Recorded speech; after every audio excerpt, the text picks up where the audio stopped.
има едни разходи на ден, от които не може да се отървете по никакъв начин. Този мит, че Бали е супер ефтино, не мисля, че е така. За много малка сума може да останете тук цял ден. Вчера съм изхарчила общо. Здравейте, аз съм Гери и добре дошли в канала ми. Днес ще си говорим за това колко ми струва един ден в Бали. Исках да ви изкарам всичките си разходи, за да може да придобиете сами представа какви са сегашните цени в Бали, скъпо ли е, ефтино ли е. Няма да слагам някакъв етикет. Исках да ви представя съвсем обективно нещата, за да може сами да си прецените и да придобиете най-реалистична идея за това как вървят разходите, защото честно казано тук има едни разходи на ден, от които не може да се отървете по никакъв начин. За пример, такситата. Вчера съм използвала, може би, около, да ги сметна, 7 или 8 пъти ми се наложило да се кача на скутерче такси.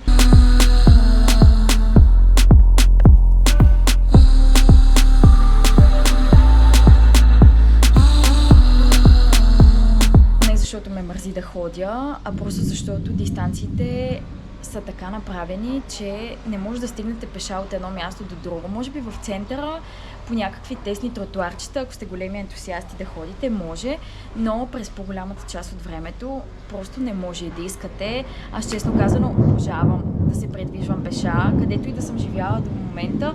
Винаги, ако има начин да ходя пеша, ще го правя. Тук просто наистина не мога. Пътищата, тротуарите, инфраструктурата като цяло не позволяват.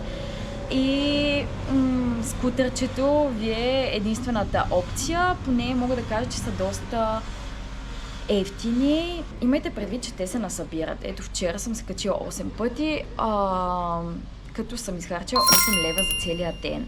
И това е в провинция Чангу, в която съм в момента. Докато бях в Убуд, там разстоянията като че ли са по-големи, има много повече забележителности, които имате възможност да разглеждате, т.е. ви се налага да пътувате и повече и на по-големи разстояния. Има едни, в които съм давала 30 лева минимум за транспорт и то скутърче. За кола ще ви бъде почти двойно.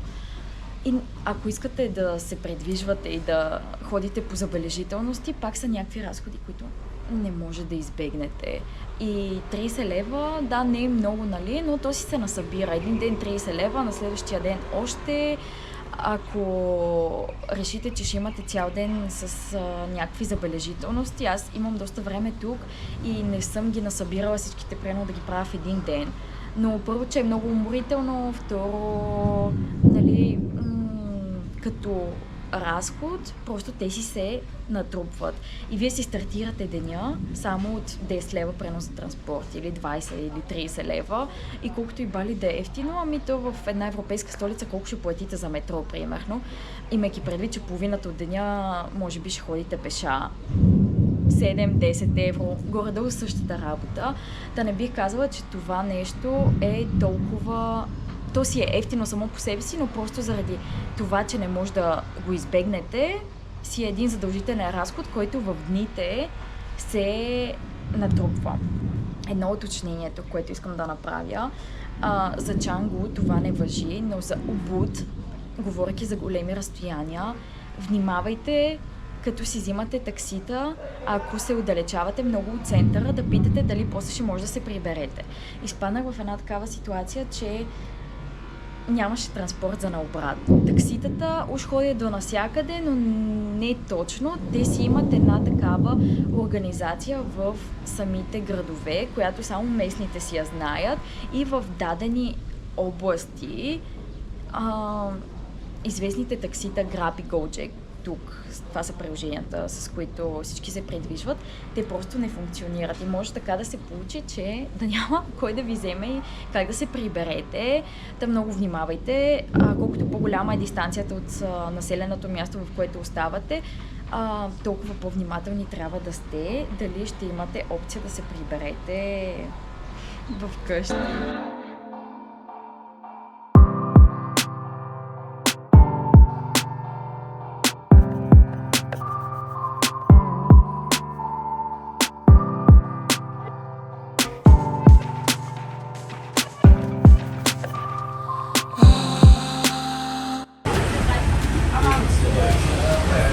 известно място тук, в Бали. Дават ви листче и си избирате дъската с какво да ви я напълнат, като има най-различни опции. Ще ви го прикача, аз си снимах моята поръчка, за да може да видите. Ето как ги носят на дъски. Имате право да си изберете едно, 3 или 5 неща, като имат наистина много богата селекция от неща. Ще ви покажа аз какво съм си избрала. И ако сте в този район на Бали, Чангу, е задължителна спирка. Известни са с техните печива също.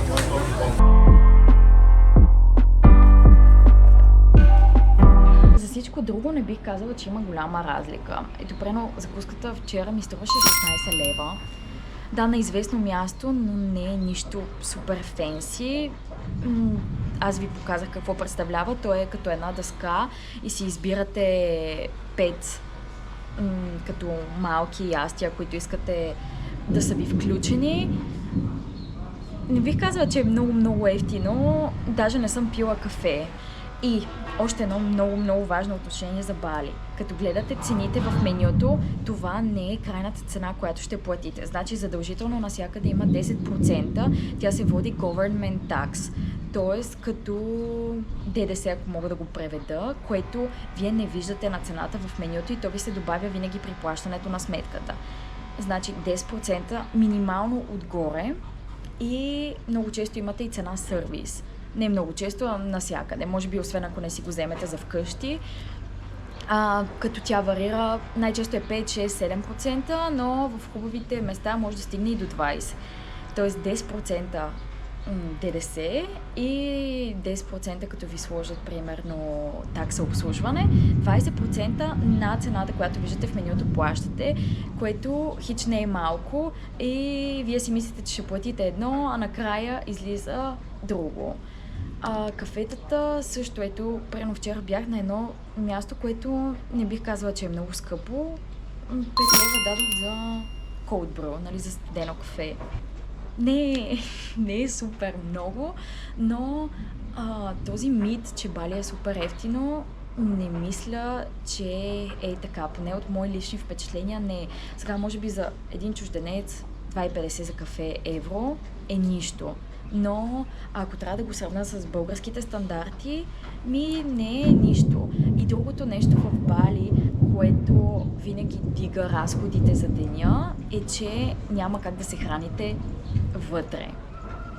Тук кухни много рядко има по хотелите, по вилите или трябва да сте в някоя много хубава вила, че да имате така изчистена кухня, да ви дава желание да си готвите. Вече рейнджа на ресторантите, дали ще ядете в местни заведения, което ще ви излезе около 5-6 лева или в интернационални, там граница на цените няма, пак си зависи от вас.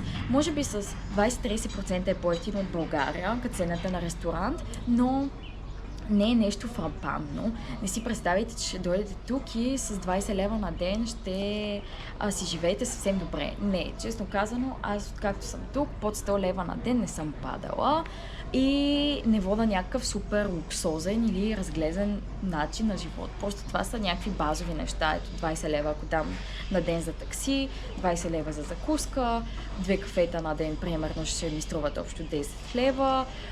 В Убуд има много туристически атракции, минимум 10 лева, ако решите да отидете на масаж, колкото и ефтин да е, пак 20-30 лева са хубавите масажи.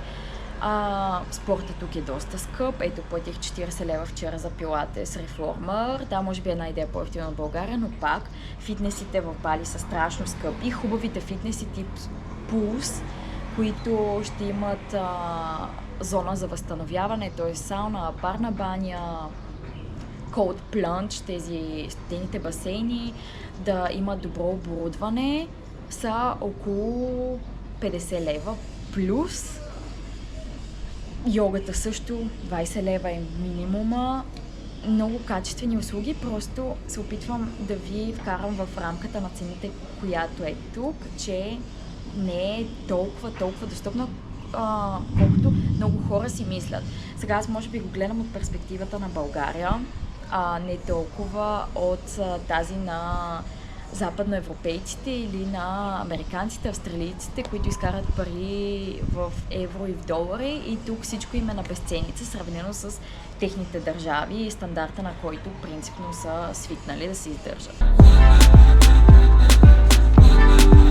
Отидох в едно coworking кафе тук. Yeah, sure, you can have it. Thank you. Ето так ми си свърших напитката.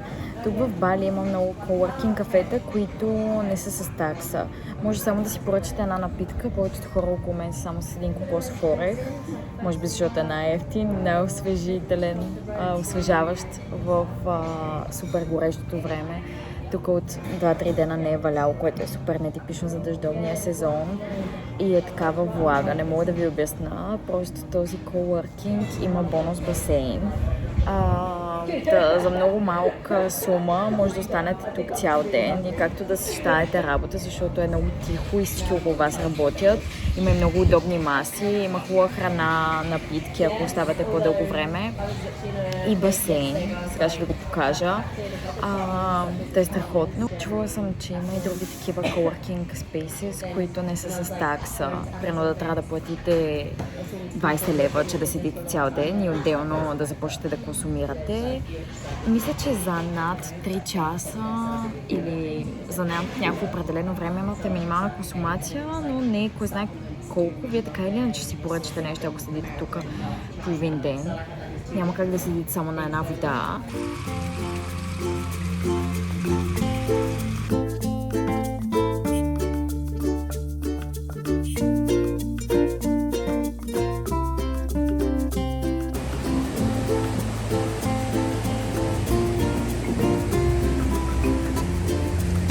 В един веган ресторант. Виждате ли гущера? Те наистина са навсякъде, това не е част от знака. Съвсем истински си е. Ако трябва да претеглим чертата, вчера съм изхарчила общо 79 лева, да ги закръглим на 80, като това по никакъв начин не ми е един от най-скъпите дни, по-скоро един от най-евтините, защото пак казвам, нямам туристически атракции. Вечерях доста бюджетно. Аз тук ям по 2 пъти на ден за хора, които ядат 3 пъти. Съответно си добавете още едно хранене в разходите. Пила съм само веднъж кафе, защото през деня бях при една приятелка на басейн и там нямаше какво да консумирам, т.е. не ми се е отваряла възможност за още разходи. И таксито ми беше...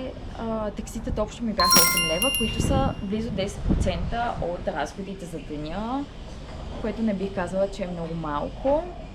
И ако трябва да добавя хотела, в момента мястото, на което съм, плащам 44 лева на вечер. Може би настаняването в Бали е най-бюджетната част от цялото ви преживяване. Вижте сега, може да имате много по-бюджетно и настаняване, и през деня също да не харчите толкова пари, но просто трябва да сте много свити и ограничени в активностите си, в местата, на които ходите, да ядете само местна храна. За настаняването, ако искате да сте в по-евтино място, най-вероятно ще трябва да или хостел, и да споделяте стая, или пък баня. Аз не бях склонна да правя такова нещо и държа на добра локация и на климатик. В началото не разбирах съвсем нуждата от климатик, но все пак си казах, няма да рискувам, ще си взема настаняване с климатик. Повярвайте ми, не правете компромис с това нещо, с всичко друго може, но с климатика не. Дори да си прекарвате целия ден навън, тук не може да се спи, ако нямате климатик. Толкова е топло и влажно. Даже на това видео усещам как вече не знам за кой пореден път се изпотявам, само като ви говоря. Даже днеска има вятър и ето сега ще ви покажа как се стъмнило и се готви да вали. То сега е дъждовен сезон, така че това е нещо много нормално. Но да, не правете компромис с климатика, един съвет от мен. Всичко, заедно с настаняването, ми излезе 123 лева.